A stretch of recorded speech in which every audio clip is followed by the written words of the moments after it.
Okay, well, like mentioned in the previous video that I had published, I was thinking about doing a dramatic reading of a story.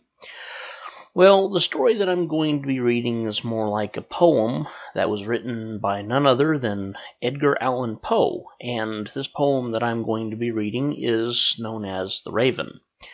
So, without further ado, let's just get right into it. Nothing fancy. Here we go. The Raven. Written by Edgar Allan Poe. Narrated by Fox Gaming. Once upon a midnight dreary, while I pondered, weak and weary, over many a quaint and curious volume of forgotten lore, while I nodded, nearly napping, suddenly there came a tapping, as of someone gently rapping at my chamber door. "'Tis some visitor," I muttered, tapping at my chamber door. Only this and nothing more. Ah, distantly I remember it was in the bleak December, and each separate dying ember wrought its ghost upon the floor. Eagerly I wished the morrow, vainly I had sought to borrow from my books surcease of sorrow, sorrow for the lost Lenore, for the rare and radiant maiden whom the angels named Lenore, nameless here for evermore. And the silken, sad, uncertain rustling of each purple curtain thrilled me, filled me with fantastic terrors never felt before, so that now, to still the beating of my heart, I stood repeating, "'Tis some visitor entering entrance at my chamber door, some late visitor entering entrance at my chamber door. That it is and nothing more." Presently my soul grew stronger, hesitating then no longer. "Sir," said I, "or madam, truly, your forgiveness I implore. But the fact is I was napping, and so gently you came rapping, and so faintly you came tapping at my chamber door, that I secure was sure I heard you. Here I open wide the door, darkness there and nothing more." Deep into that darkness peering, long I stood there wondering, fearing, doubting, dreaming dreams no mortal ever dared to dream before. But the silence was unbroken, and the stillness gave no token, and the only word there spoken was the whispered word "Lenore."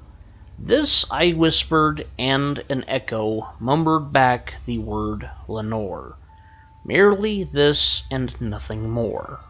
Back into the chamber turning, all my soul within me burning, soon again I heard a tapping somewhat louder than before. "Surely," said I, "surely that is something at my window lattice. Let me see, then, what threat is, and this mystery explore. Let my heart be still a moment and this mystery explore.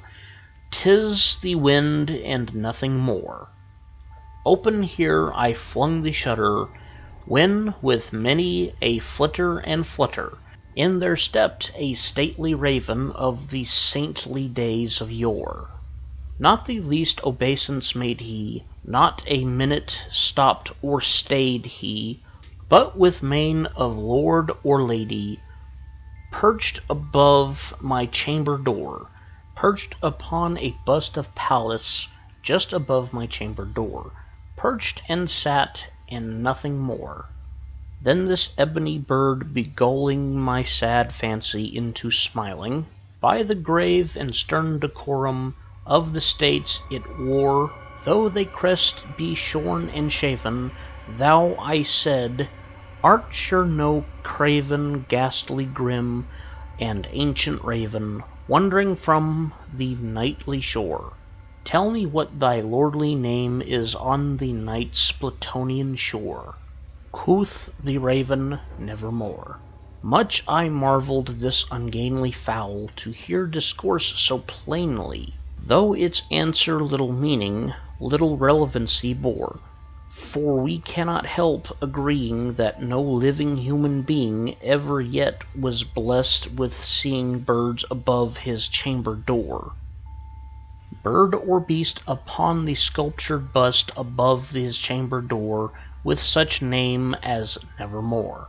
But the raven, sitting lonely on the placid bust, spoke only that one word, as if his soul in that one word he did outpour. Nothing further than he uttered, not a feather than he fluttered. Till I scarcely more than uttered, other friends have flown before. On the morrow he will leave me, as my hopes have flown before. Then the bird said nevermore. Startled at the silence broken by reply so aptly spoken. Doubtless, said I, what it utters is its only stock and store. Caught from some unhappy master, followed fast and followed faster, till his song one burden bore. Till the dirges of his hope that melancholy burden bore, of nevermore. But the raven still beguiling all my fancy into smiling. Straight I wheeled a cushioned seat in front of bird and bust and door. Then upon the velvet sinking, I betook myself to linking fancy unto fancy, thinking what this ominous bird of yore, what this grim, ungainly, ghastly gaunt, and ominous bird of yore meant in croaking nevermore. This I sat engaged in guessing, but no syllable expressing, to the fowl whose fiery eyes now burned into my bosom's core. This and more I set divining, with my head at ease reclining on the cushion's velvet lining that the lamplight gloated o'er, but whose velvet violet lining with the lamplight gloated o'er. She shall press, nevermore. Then methought the air grew denser, perfumed from an unseen censer, swung by seraphim whose foot falls tinkled on the tufted floor. Wretch, I cried, thy God lent thee, by these angels he hath sent thee respite, and nepenthe from thy memory of Lenore. Quaff, oh quaff, this kind of nepenthe, and forget the lost Lenore. Quoth the raven, nevermore. Prophet, said I, thing of evil, prophet still, if bird or devil, whether tempter sent or whether tempest tossed thee here ashore, desolate yet all undaunted, on this desert land enchanted, on this home by horror haunted, tell me truly, I implore. Is there blame in Gilead? Tell me, I implore.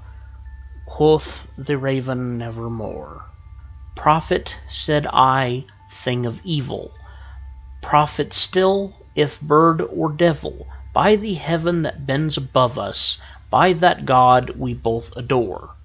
Tell this soul with sorrow laden, if within the distant Aidenn it shall clasp a sainted maiden, whose the angel named Lenore, clasp a rare and radiant maiden, whom the angels name Lenore. Quoth the raven, nevermore. Be that word our sign of parting, bird or fiend, I shrieked, upstarting.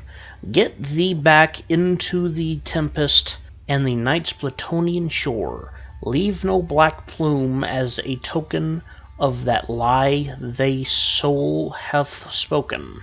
Leave my loneliness unbroken. Quit the bust above my door. Take thy beak from out my heart, and take thy form from off my door. Quoth the raven, nevermore. And the raven, never flittering, still is sitting, on the pallid bust of Pallas, just above my chamber door. and his eyes have all the seeming of a demon's that is dreaming. And the lamp's light o'er him streaming throws his shadow on the floor, and my soul from out that shadow that lies floating on the floor shall be lifted nevermore. And there you have it, The Raven by Edgar Allan Poe. I really hope that I read it proper, because I get the feeling that I mispronounced a lot of the words. I mean, it's a poem that's also written in Old English. It was very difficult to read this thing, but I made it through it. And I really hope everybody enjoys it. But with that said, this is Fox Gaming signing out, and I will see you guys in the next story. Please feel free to leave a comment on the next story you would like to see.